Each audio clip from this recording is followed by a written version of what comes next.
Minecraft is a kid's game full of bright colors, creative ideas, and friendly servers. Right? Wrong! Minecraft is a cesspool of 10-year-old anger, hatred for wearing a dream skin, and the biggest amount of giant you'll ever see.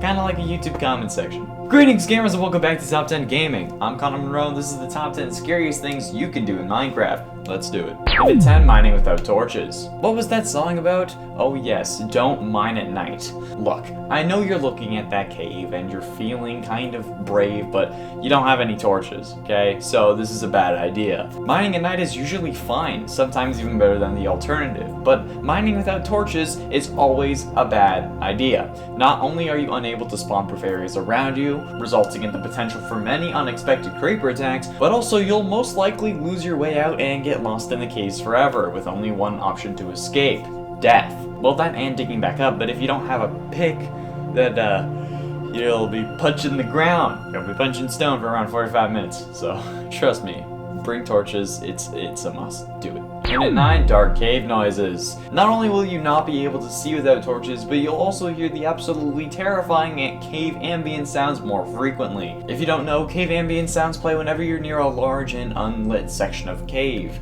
This is typically indicated by the use of the game's cave air, which is the exact same as normal air but generated in caves as well as some other structures. But a sound will play every so often, and honestly they're terrifying most of the time. Not only are they terrifying to begin with, but the modded ones are even worse. The cave ambient noises honestly haunt my nightmares, and they're even worse when you're scared for your life because you're playing in hardcore. You honestly don't know true terror until you've been stuck in a cave with one heart in hardcore, and then hear that noise, followed by the familiar hiss. And at 8, listening to disc 11 and 13. Disc 11 is one of the many Minecraft music discs that you can get in dungeon chests or by having a skeleton kill a creeper. But these two, 11 and 13, are the creepiest discs. With no music but rather running and cave ambient sounds, it just puts me on edge. They also work together because they fill in the blanks of each other. However, these things are just the freaking worst, okay? They're so freaking creepy and horrific it makes my skin crawl. This is a happy-go-lucky game full of bright blocks and people with noses like Squidward. Why is this a thing? This is such a damn shift in tone. These things are probably the creepiest thing in Minecraft itself. Imagine hearing this for the first time, thinking that you're going to be getting another chirp, but nope, instead you get pig step on some hard illicit substances. Just don't listen to these discs unless you have to. And at 7, digging straight down. While digging straight down is something we've all done, it's not a good idea. There are many things that can go wrong when you dig straight down. You could fall into lava, you could fall into a ravine, you can get trapped with a million creepers. And sure, we have a trick where we dig 2 blocks side by side to help prevent this, but if those blocks end up being on gravel or sand, and they get updated without you knowing, you may not be able to save yourself. There have even been Minecraft minigames that revolve around this concept. Spleef is a great example. It does have its differences, but the idea of falling after digging the blocks below someone are still there. And in Hermitcraft Season 6, Green made Dig Straight Down, a game entirely revolving around the idea of falling into lava, where every hole was guaranteed lava at some point, like most digs in Minecraft, but you had to bail out before the lava, otherwise you lost all the ores you had collected before said lava. It's an interesting concept and very accurate to the activity. The golden rule of Minecraft is never dig straight down. Digging straight up is easier since lava falls slowly and you can block it off if need be, and gravity blocks are easy to break with your hands, so suffocation isn't that big of a worry, but just be smart about it. Don't do it if you're on half a heart. And at 6, undergeared hell. Exploring the Nether is always a scary experience, especially for your first time in a new world. You have your gear and you don't want to lose it, but you don't know the area. You need to remember where your portal was, and that's it. But that's with the gear you don't want to lose. What about if you didn't have any? Yeah, exploring the Nether without armor and proper gear is probably scarier than the end fight, honestly. Since in the end all you really need to worry about are the Endermen, but in the Nether you have lava, multiple structures, overpowered piglin brutes, and more to deal with. So yeah, the Nether used to be the hell biome for a reason. That was literally what the biome was called before the Nether update was a thing, okay? Yeah, if it doesn't make you want full prot 4 diamond armor, not even in hardcore, you have a problem. Or your testicles are actually made out of solid steel. And I don't mean that metaphorically, I mean legit. Halfway through number 5, lose your wither. Fighting the wither can be stressful. You need to if you want a beacon, but unless you're doing it one of the more cheaty ways, then the wither fight is likely to destroy quite a few blocks. Plenty of them. Probably all of them. The Wither has the ability to totally decimate your world if given the option. It can even break obsidian, unlike the Ender Dragon. So what's scarier than that, you ask?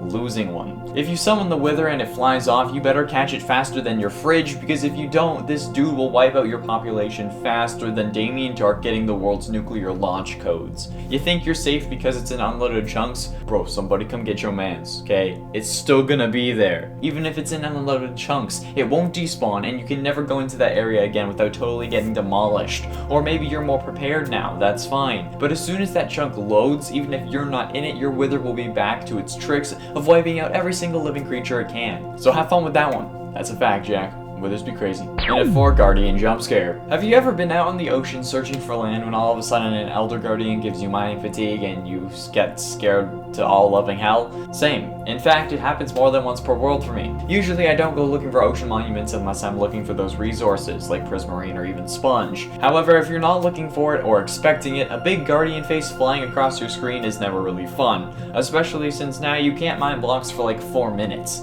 unless you somehow have milk or a cow with you, which isn't likely unless you're bringing one home. Plus, the sound they play is very jarring when you're not expecting it. Maybe sometimes even when you are expecting it. Just getting the effect can cause the most seasoned of Minecraft vets to jump out of their seat. And at 3, Render Distance Tiny. Just as seeing Herobrine in his true form will haunt your nightmares, the thing causing those nightmares is playing on tiny render distance. Tiny render distance was a thing way back in the alpha versions, and while not loading any far chunks will make your game run properly, the fog that generates because of this will remind you of literally any horror movie that you have ever seen, especially when you see a horde of zombies coming at you from the worlds away. This render distance was the one used in the infamous Herobrine screenshot, and there have been plenty of people trying to recreate those circumstances, but even worse, with mods like shaders, where you can make the fog so dense that you need to mine it with a pickaxe. So if you don't think you can handle getting spooked while just digging for ores, or you expect to see some glowing white eyes in the distance, maybe playing on tiny render distance isn't for you.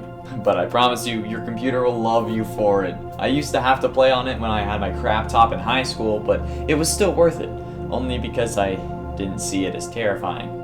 But I do now. That shit here. And at 2, Explosive Storage. Any Minecraft player will spend around 80% of the time they play on their world in their storage room. It's where their items are, it's where they craft, where they make everything they need in their world. So what's one of the scariest things?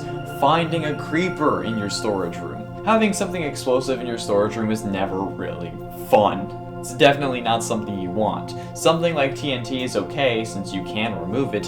However, a creeper is impossible to control. You can't get rid of it easily and you can't handle it delicately. If you get a creeper in your storage room, you will probably freak out and bail, or try to and end up blowing up all the important bits. But huzzah! There are ways that you can counteract this. Placing water, using a bow. But if your storage room is smaller or more compact, you'll be in for a treat even if you make the slightest wrong move. Finally, in at number 1, seeing Herobrine. While Herobrine may just be a creepypasta, it's always in the back of our minds. It's always there, making us wonder, was he ever real? Could the stories of 2x2 tunnels and leafless forests be true? And did Mojang really have to remove him from the game? Did they manage to really remove him from the game? Seeing Herobrine can be interpreted many ways. Seeing the face of the devil, seeing a zombie walk past briefly but then not being able to find it, or truly seeing the Steve with glowing white eyes staring at you from a distance. I mean, don't get me wrong, he isn't as terrifying as Israfel, but Herobrine is for sure the Satan of Minecraft and will be an omnipresent force for all eternity.